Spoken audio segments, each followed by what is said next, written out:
پیارے حبیب کی توہین کی جا رہی ہے. جن یہود و نصارہ نے ہمارے آقا پیارے مصطفیٰ کی توہین کی ہے، اللہ ان دلوں کو جلا دے، ان چہروں کو جانوروں کے چہرے بنا دے. اے اللہ تو اپنے عذاب کا کوڑا برسا ان ظالموں پر جنہوں نے آملہ کے لال کی گستاخی کی ہے. میں ایک ظالم کا چہرہ تمہیں دکھانا چاہتا ہوں اور اللہ کی قسم کھا کر کہتا ہوں یہ مجرم یہود و نصارہ سے چھوٹا مجرم نہیں ہے. پیارے حبیب کی توہین کی جا رہی ہے. اے اللہ تو ہمیں معاف فرما دے. مسلمان اگر نبی سے محبت کرنے میں سچے ہوتے تو کافر یہ جرم کر سکتا؟ قصور ہمارا ہے، قصور ہمارا ہے. ہم نے اتباع رسالت کو چھوڑا ہے، ہم نے مصطفیٰ کی اتباع سے دامن توڑا ہے. دور نہیں جاتا، اپنے چہروں پہ ہاتھ پھیر کے دیکھو کتنوں کا چہرہ محمدی ہے، کتنوں کا لباس محمدی ہے، کتنوں کا گھر محمدی ہے، کتنے انسانوں کی بیوییں محمد کی بیویوں کے نقش قدم پہ چلتی ہے صلی اللہ علیہ وسلم. اگر ہم اتباع رسالت میں سچے ہوتے ذلیل نہ ہوتے. جب ذلیل نہ ہوتے کافر مصطفیٰ کی توہین کر سکتا. لیکن اے اللہ تو قوی ہے، تو عزیز ہے، تو غالب ہے. تیرے بندے تیرے گھر میں بیٹھ کے تجھ سے دعا کرتے ہیں. جن یہود و نصارہ نے ہمارے آقا پیارے مصطفیٰ کی توہین کی ہے، اللہ ان دلوں کو جلا دے، ان چہروں کو جانوروں کے چہرے بنا دے. اللہ مسلمان کمزور ہے، مسلمانوں کا رب بڑی طاقت والا ہے. اے اللہ تو اپنے عذاب کا کوڑا برسا ان ظالموں پر جنہوں نے آملہ کے لال کی گستاخی کی ہے.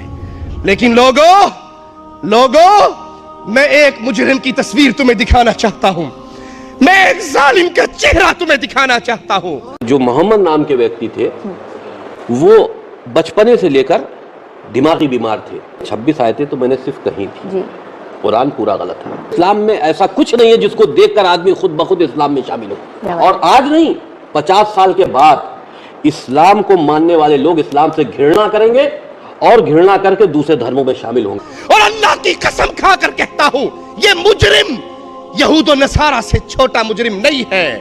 یہ مجرم چھوٹا مجرم نہیں ہے جنہوں نے مصطفیٰ کی توہین کی. یہ مجرم یہود و نصارہ سے بڑا مجرم ہے. اے امت قرآن، اے امت اسلام، اے امت توحید، اے امت مصطفیٰ صلی اللہ علیہ وسلم، یہود و نصارہ کی بنائی ہوئی اس ناپاک حرکت پہ تو سینے جل رہے ہیں. مسلمان ملکوں کے اندر احتجاج ہو رہا ہے، لیکن کوئی ہے جو اللہ کی گستاخی کرنے والے کے خلاف قلم اٹھائے. اللہ تو رحیم ہے، اللہ تو کریم ہے، اللہ تو رحمان ہے. اللہ یہ تجھے گالیاں دیتا رہا، تو نے اس کی رسی کو ڈھیلا چھوڑا. اللہ یہ تیرے خلاف گندی زبان دراز کرتا رہا. ہونا تو یہ چاہیے تھا آسمان سے پتھر برستے، زمین پھٹتی، یہ دفن ہوتا. اللہ تیری رحمانی کا کیا کہنا، تیری رحیمی کا کیا کہنا، تیری کریمی کا کیا کہنا. تو نے اپنے گستاخ کی رسی کو دراز کیا، وہ گالیاں دیتا رہا، زبان چلاتا رہا، بکتا رہا. اے اللہ میں تیرا گنہگار بندہ، میں تیرا فقیر بندہ، میں تیرا کمزور بندہ تجھ سے سوال کرتا ہوں میرے اللہ، میرے مولا، عزت دے، زندگی دے، قوت دے، ہمت دے، توفیق دے، قبول دے. میں ان مشرکوں کی زبانوں کو پکڑ کے کھینچتا رہوں گا، ان مشرکوں کے شرک کو ننگا کرتا رہوں گا. جان رہے نہ رہے زمین کی سینے پہ چلوں یا یہ مشرک توحید کے جرم میں مجھے قتل کر کے زمین میں دفن کر دے. اللہ مرنا منظور ہے پر تیرے مشرکوں سے آنکھیں بند کرنا منظور نہیں ہے.